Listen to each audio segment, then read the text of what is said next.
Hello guys, வணக்கம். This is Anbuseelan. இன்னைக்கு நம்ம என்ன பார்க்க போகிறோம் அப்படின்னா நெஃப்டி 50யோட ஒரு பெஸ்ட்டான ஸ்ட்ராட்டஜி தான் பார்க்க போகிறோம். இந்த வீடியோவை ஸ்கிப் பண்ணாமல் முழுமையாக பாருங்கள். எஜுகேஷன் பர்பஸ்க்காக என்னுடைய டெலகிராம் குரூப், வாட்ஸ்அப் குரூப்பில் இணையனும் விருப்பம் உள்ளவங்க டிஸ்கிரிப்ஷன் பாக்ஸில் லிங்க் கொடுத்துருக்கேன். அந்த லிங்க்கை பயன்பெற்று கொள்ளலாம். இப்போ நம்ம வீடியோக்குள்ளே போகலாம். ஸோ நெஃப்டியை பொறுத்த மட்டும் நம்ம நிறைய ட்ரிக்ஸ் யூஸ் பண்ணுவோம், சரிங்களா? Weightage, candle stick pattern, indicators, அப்புறம் குளோபல் மார்க்கெட் சப்போர்ட். சிலவங்களுக்கு இந்த வார்த்தைலாம் கேட்கும்போது புதுசாக இருக்கலாம். ஒரு 1 இயருக்கு மேலே அனுபவம் இருக்கிறவங்க என்ன பண்ணுவாங்க அப்படின்னா இதெல்லாம் ஒரு யதார்த்தமான விஷயம் அப்படிங்கிறது தெரியும். பட் நிறைய பேர் என்ன பண்ண மாட்டாங்க அப்படின்னா ட்ரேடில் பொறுமை இருக்காது. நீங்கள் 2 விஷயந்தான். ஒன்று, யார் ட்ரேடில் சக்ஸஸ் பண்ணுறாங்க அப்படின்னா ட்ரேடில் ரொம்ப பொறுமையாக இருக்கிறவங்க, சரிங்களா?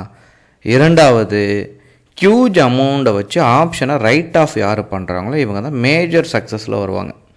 இதில் என்ன அப்படின்னா நிறைய பேர் பொறுமை அப்படின்னோன்னு என்ன பண்ணுறாங்க அப்படின்னா ஒரு 5000 10,000 நஷ்டமான உடனே ரொம்ப பொறுமையாக இருப்பேன் அப்படின்னு நினைக்கிறாங்க. அப்படியெல்லாம் இல்லை. அது உங்களுக்கு இல்லை, எவ்வளோ பெரிய ட்ரேடராக இருந்தாலும் அது பெயின்ஃபுல்லான விஷயந்தான், சரிங்களா? ஒருத்தர் இருக்கிறாரு, ஒரு 5000 நஷ்டமாகுது, ஒரு 10,000 நஷ்டமாகுது அப்படின்னா அவருக்கு கொஞ்சம் பெயின்ஃபுல்லான விஷயந்தான். அப்போ நீங்கள் என்ன பண்ணணும் அப்படின்னா பொறுமையாக இருக்கணும்னா கேண்டில் ஸ்டிக் பொறுமை இருக்கணும். அதாவது இப்போ நீங்கள் போட்டிருக்கிறது பார்த்தீங்க அப்படின்னா மந்த்லி கேண்டில். ஸோ மந்த்லி கேண்டலில் நான் பொறுமையாக ஒரு விஷயத்த நான் ஷோ பண்ணிடுறேன். ஸ்டாக் மார்க்கெட்டில் முக்கியமாக நீங்கள் பண்ணக்கூடியது என்ன அப்படின்னா எங்கெங்கெல்லாம் ரிஸ்க்கை கம்மி பண்ண முடியுதோ நீங்கள் என்ன பண்ணணும், அங்கங்கெல்லாம் ரிஸ்க்கை கம்மி பண்ணணும். அதாவது இப்போ நீங்கள் ஸ்டாக் மார்க்கெட் வரீங்க, ஸ்டாக் மார்க்கெட் அப்படின்னால ரிஸ்க், அதுலேயும் ஆப்ஷன் நீங்கள் ட்ரேட் பண்ணுறீங்க அப்படின்னா அது ஹைலி ரிஸ்க். அப்போ நான் உள்ளே வந்துட்டேன், உள்ளே வரும்போது என்ன பண்ணுறேன், நெஃப்டியில் ட்ரேட் பண்ணுறேன்னா ஸ்டாக்கில் ட்ரேட் பண்ணுறேன்னான்னு பார்க்கணும். அப்போ ஸ்டாக் நெஃப்டியை விட ஸ்டாக் பெஸ்ட் அப்படிங்கிறது நீங்கள் அனுபவித்து பண்ணணும். அதாவது யாரோ ஒருத்தர் சொன்னாங்க அந்த ரீசனுக்காக கிடையாது. அதில் எது ரிஸ்க் கம்மின்னு தெரிஞ்சுக்கணும், அதில் வந்துடணும், சரிங்களா? ஆப்ஷன் பையிங் ரிஸ்க்கா, ஆப்ஷன் செல்லிங் ரிஸ்க்கான்னு பார்த்தா ஆப்ஷன் செல்லிங் ரிஸ்க்கு கம்மி, சரிங்களா? இன்னொன்று, டே கேண்டலில் ட்ரேட் பண்ணுறதுனால தான், 5 மினிட்ஸ் கேண்டலில் ட்ரேட் பண்ணுறதுனால தான், வீக்லி கேண்டலில் பண்ணுறதா, மந்த்லி கேண்டலில் பண்ணுறதா அப்படிங்கிற ஒன்று இருக்குது. ஸோ மந்த்லி கேண்டலை பொறுத்த மட்டும் ரிஸ்க் கம்மி. ஏன் அப்படின்னு சொல்கிறேன் பாருங்கள். உங்களுக்கு நீங்கள் ஐடென்டிஃபை பண்ண வேண்டியதே 2-3 விஷயந்தான், சரிங்களா? Support and resistant. நீங்கள் ஸ்டாக் மார்க்கெட்டுக்கு வந்துட்டீங்க அப்படின்னா நீங்கள் கண்டிப்பாக அதை ட்ராப் பண்ணியே ஆகணும். ரொம்ப எக்ஸாக்டாக வரையணுங்கிற அவசியம் இல்லை, சரிங்களா? ஓரளவுக்கு உங்களுக்கு ஒரு அசம்ஷன் இருந்தாலே போதுமானது. உங்களுக்கு என்ன தெரியணும் அப்படின்னா இந்த ஜிக்ஸாக் மோடை கரெக்டாக ஐடென்டிஃபை பண்ண தெரியணும்.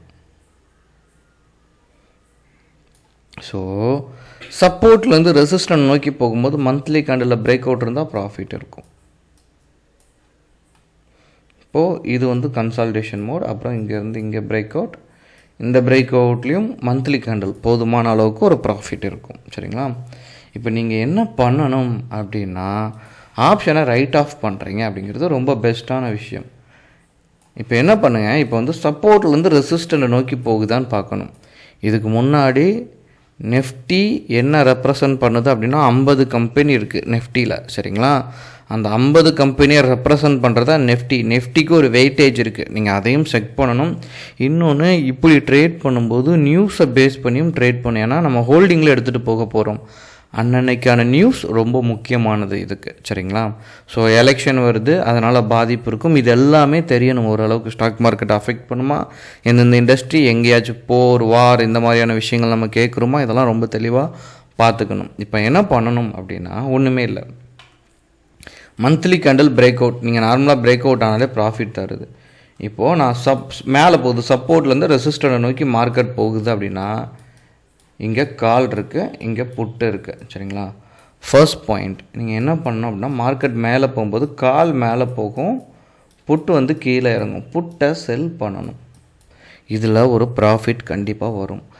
இதில் உங்களுக்கு மிஸ் ஆகிருச்சு அப்படின்னா நீங்கள் என்ன பண்ணோம்னா கால் ஆப்ஷனையும் செல் பண்ணணும். அதாவது இங்கே நான் ரிஸ்க் அப்படின்னு ஒன்று வச்சுருக்கேன். அதாவது ரிஸ்க் ரிவார்டு இப்படிலாம் சொல்லி நீங்கள் வார்த்தை கேள்விப்படுவீங்க ஸ்டாக் மார்க்கெட்டில். இப்போ ரிஸ்க் எவ்வளோ அப்படிங்கிறத நான் எடுத்துக்கணும். நான் 10% எடுக்கிறேன்னா அந்த ப்ரீமியம் அமௌண்ட் என்னங்கிறத தெளிவாக இருக்கணும். எடுத்துகிட்டு அந்த ரீச் ஆகும்போது நிறைய பேர் என்ன பண்ணுவாங்க, ஆப்ஷன் பையர் எக்ஸிட் ஆவாங்க. ஆனால் ஒரு நல்ல ட்ரேடர் என்ன பண்ணுவார்னா கால் ஆப்ஷனை என்ன பண்ணுவார், செல் பண்ணுவார். இந்த ட்ரேடை மறுநாள் எடுத்துகிட்டு போவார். சரியாக ஒன்று கணிச்சிட்டாரு, திரும்பி மார்க்கெட் கீழே சரியும், மேலே போன மார்க்கெட் கீழே சரியும்னா இருக்கிற ப்ராஃபிட்டை புக் பண்ணிவிட்டு என்ன பண்ணுவாங்க, கால் ஆப்ஷனை செல் பண்ணிடுவாங்க. இப்போ ஒன்றுமே இல்லை, ரொம்ப சிம்பிளான ஒரு லாஜிக் காட்டுறேன். இன்றைக்கி எக்ஸ்பைரி டே 15 சரிங்களா. நெஃப்டிக்கு இன்றைக்கி எக்ஸ்பைரி டே 21,910 இருக்குது. நம்ம ஒரு ரவுண்டு ஃபிகராக எடுத்துப்போம் சரிங்களா.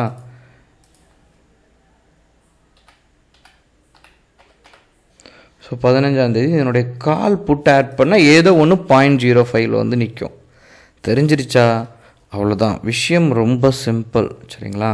நீங்கள் இங்கே வந்து பார்த்துட்டீங்க அப்படின்னா இது வரைக்கும் மார்க்கெட் எப்படி இருக்குன்னு பார்த்தீங்க அப்படின்னா க்ரீனில் இருக்கா மந்த்லி கேண்டில் சரிங்களா. நீங்கள் புட்டை செல் பண்ணியிருந்தீங்கன்னா இந்த எக்ஸ்பைரி டேக்கு என்ன ஆயிரும், 0 ஆயிரும். ஸோ ப்ராஃபிட் ஹியூஜாக இருக்கும். இதில் நிறைய விஷயங்கள் இருக்குது, உள்ள டெப்த்தான விஷயங்கள் இருக்குது. இதை அடுத்த மந்தோட கான்ட்ராக்டை பிரேக் பண்ணும்போது, அதாவது அடுத்த மந்த் கான்ட்ராக்டை நீங்கள் எடுத்து ட்ரேட் பண்ணுறதும் அதில் ஒரு பிரேக் அவுட் இருக்கான்னு செக் பண்ணுறதும். இப்போ பிகினராக இருக்கிறீங்கன்னா இந்த வீடியோ புரியுமான்னு தெரியலை, நான் இதை ரொம்ப பொறுமையாக சொல்கிறேன். இதை ஒரு 2-3 வாட்டி பாருங்கள், உங்களுக்கு ஒரு புரிதல் வரும். எக்ஸ்பைரி டே சமயத்தில் ப்ரீமியம் கரையும், நாள் ஆக ஆக டைம் டிகேன்னு ஒன்று இருக்குது. ஸோ அது உங்களுக்கு நிறையா இன்ஃப்ளூயன்ஸ் பண்ணும். ஸோ நிறையா விஷயங்களில் உங்களுக்கு லாபம் வரும். லாஸ் ஆனாலும் நம்ம என்ன பண்ணலாம், அடுத்து ஒரு ஆக்ஷன் எடுக்கலாம். அப்படி எடுத்துகிட்டு மறுநாள் எடுத்துகிட்டு போயிட்டு நம்மளால் சரி பண்ண முடியும் அப்படின்னா அங்கே ப்ராஃபிட். ஸோ எங்கெங்கெல்லாம் ரிஸ்க்கு கம்மி பண்ண முடியுமோ நீங்கள் அங்கங்கெல்லாம் ரிஸ்க்கு கம்மி பண்ணிங்க அப்படின்னா ஸ்டாக் மார்க்கெட்டில் you will become a good trader. இதுதான் ஒரு விஷயம். அதனால் ஸ்டாக் மார்க்கெட்டில் வர்றதே ரிஸ்க். இங்கே வந்து ஹைலி ரிஸ்க்குள்ளே போகக்கூடாது. ரிஸ்க்கை கம்மி பண்ணுறதுல உங்களுடைய ஃபோக்கஸை வச்சுட்டிங்க அப்படின்னா எண்ட் ஆஃப் த டேயில் உங்கள் அக்கௌண்ட் ப்ராஃபிட்டபுளாக இருக்கும். டே கேண்டில் அப்படி டேலெல்லாம் ட்ரேட் பண்ணுறீங்க அப்படின்னா ரிஸ்க் அதிகம், கேர்ஃபுல்லாக பண்ணணும் சரிங்களா. உங்களுக்கு எதுவும் டவுட் இருக்குன்னா கமெண்ட் பாக்ஸில் உங்களோட கமெண்ட்டை தெரிவிங்க. Okay guys, thank you so much, பாய்.